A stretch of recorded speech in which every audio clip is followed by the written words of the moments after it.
नमस्कार, आपका स्वागत है हमारे YouTube channel apex Medicare solution में। आज हम बात करेंगे हॉस्पिटल में यूज़ होने वाले सर्जिकल इंस्ट्रूमेंट्स के बारे में, जिनकी मैन्युफैक्चरिंग हमारी कंपनी द्वारा की जाती है। हम ऑल ओवर इंडिया के सभी स्टेट्स में हॉस्पिटल और कॉलेजेस में इनकी सप्लाई प्रोवाइड करवाते हैं। अगर आपको इनकी रिक्वायरमेंट है तो आप हमारे नंबरों पर हमें कॉल कर सकते हैं। तो चलिए शुरू करते हैं। सबसे पहले हम बात कर लेते हैं सर्जिकल ब्लेड्स के बारे में। सर्जिकल ब्लेड एक तीखा और नुकीला उपकरण होता है। इसका प्रयोग सीधा कट लगाने या चीरा लगाने के लिए किया जाता है। बड़े और फुंसी को चीरने के लिए भी किया जाता है। अब हम बात कर लेते हैं लीनियर स्टेपलर की। इसका प्रयोग इंटरनल टिश्यू जो हमारी स्किन के अंदर होते हैं उसमें ट्रांसेक्शन और रिसेक्शन करने के लिए किया जाता है। यह काटता नहीं है बल्कि स्किन को स्टेपल करता है और इसके अलग अलग आकार में इसको हम देख सकते हैं। इसके बाद हम बात कर लेते हैं सर्कुलर स्टेपलर की। इसका प्रयोग सामान्य सर्जरी में किया जाता है, जैसे कि मोटापे के उपचार और कोलन रेक्टल सर्जरी में भी इसका प्रयोग किया जाता है। यह टिश्यू को फ्लेक्सिबिलिटी प्रदान करता है। अब बात कर लेते हैं नीडल होल्डर की। नीडल होल्डर को नीडल ड्राइवर भी कहा जाता है। यह एक हेमोस्टेट के जैसा होता है क्योंकि इसका प्रयोग टांका लगाने के लिए किया जाता है, घावों को बंद करने के लिए। अब हम नीडल की बात कर रहे थे। नीडल एक धागे के समान होती है। इसके अलग अलग प्रकार होते हैं। इसको किसी टिश्यू या चोट को बंद करने के लिए, स्टिच करने के लिए इसका प्रयोग किया जाता है।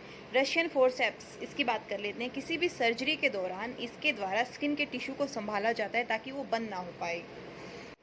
बार्ड पार्कर हैंडल, इसका प्रयोग सर्जिकल ब्लेड को कैरी करने के लिए होता है ताकि रिस्क कम से कम हो सके और यह काफ़ी सुरक्षा प्रदान करता है।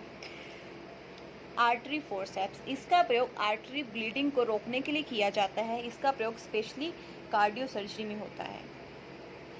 कोचस टिश्यू फोर्सेप्स, इसका प्रयोग आर्टरी को पकड़ते समय फिसलन से बचाव के लिए किया जाता है। इसका प्रयोग प्रत्याशय को निकालने और थायराइड को निकालने के लिए भी किया जाता है। एलिस टिश्यू फोर्सेप्स, इसका प्रयोग सॉफ्ट टिश्यू को जैसे कि ब्रेस्ट और बोल टिश्यू को पकड़ने के लिए किया जाता है। ये काफ़ी नुकीला और दांतों वाला होता है।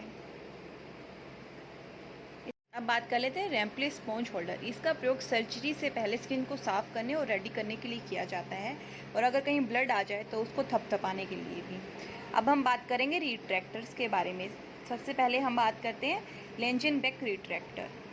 इसका प्रयोग चीरा या घाव लगाने के बाद वापस उसको खींचने के लिए प्रयोग किया जाता है ताकि हम टिश्यू को वापस खींच सकें। आर्मी नेवी रिट्रैक्टर, इसका प्रयोग उथले और सही घावों में किया जाता है। यह स्किन या बोन्स को वापस खींचने के लिए इसका प्रयोग हम करते हैं। इसके बाद हम बात कर लेते हैं सिजरनी रिट्रैक्टर। यह एक सिरे पर नुकीला तथा दूसरे सिरे पर चौड़ा होता है और इसका प्रयोग हम मिडलाइन लेप्रोटोमी के घाव को बंद करने के लिए करते हैं। इसके बाद हम बात कर लेते हैं कैट्स पा रिट्रैक्टर। इसे बिल्ली का पंजाबी कहा जाता है। छोटे और नाजुक घाव में किसी भी स्किन को पीछे हटाने के लिए इसका प्रयोग किया जाता है। अब हम बात करते हैं डेवियर रिट्रैक्टर। इसका प्रयोग अंगों को सर्जिकल स्ट्राइक से दूर ले जाने के लिए और वापस पकड़ने के लिए किया जाता है।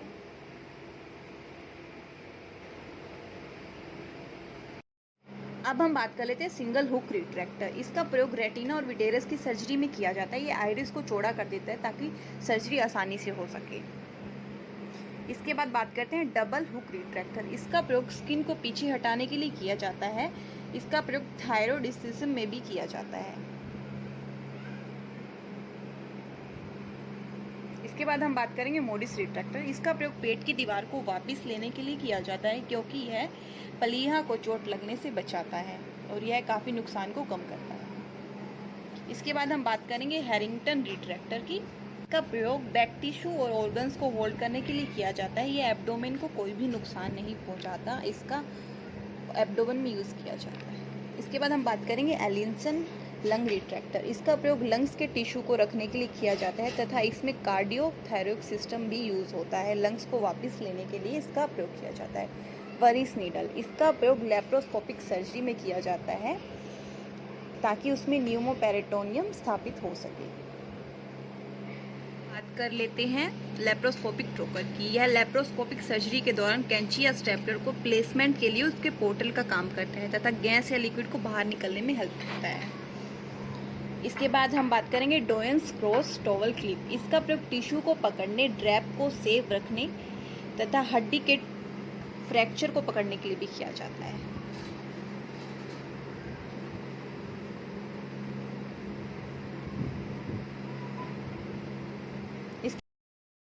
हम बात करेंगे मैनीहेंस टॉवल क्लिप के बारे में। इसके दो नुकीले सिरे होते हैं, ड्रैप को कसकर पकड़कर सुरक्षित रखती है। इसका प्रयोग सर्जरी में किया जाता है।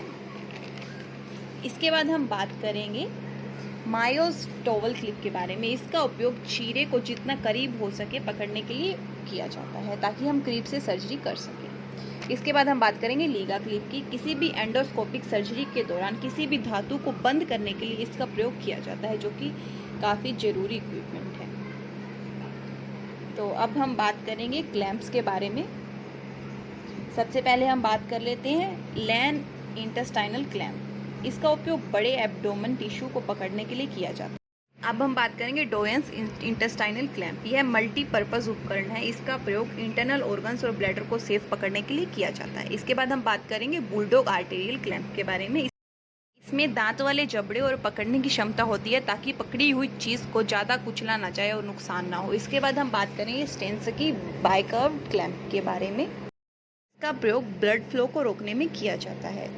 आज की वीडियो आपको कैसी लगी हमें कमेंट करके ज़रूर बताएं। हमारे चैनल को सब्सक्राइब कीजिए और आपको अगर कोई भी इक्विपमेंट ख़रीदना हो तो मैंने आपको नंबर डिस्क्रिप्शन लिंक में दे दिया है, आप वहां से कॉल करके पता कर सकते हैं या कोई भी जानकारी आप प्राप्त कर सकते हैं। धन्यवाद।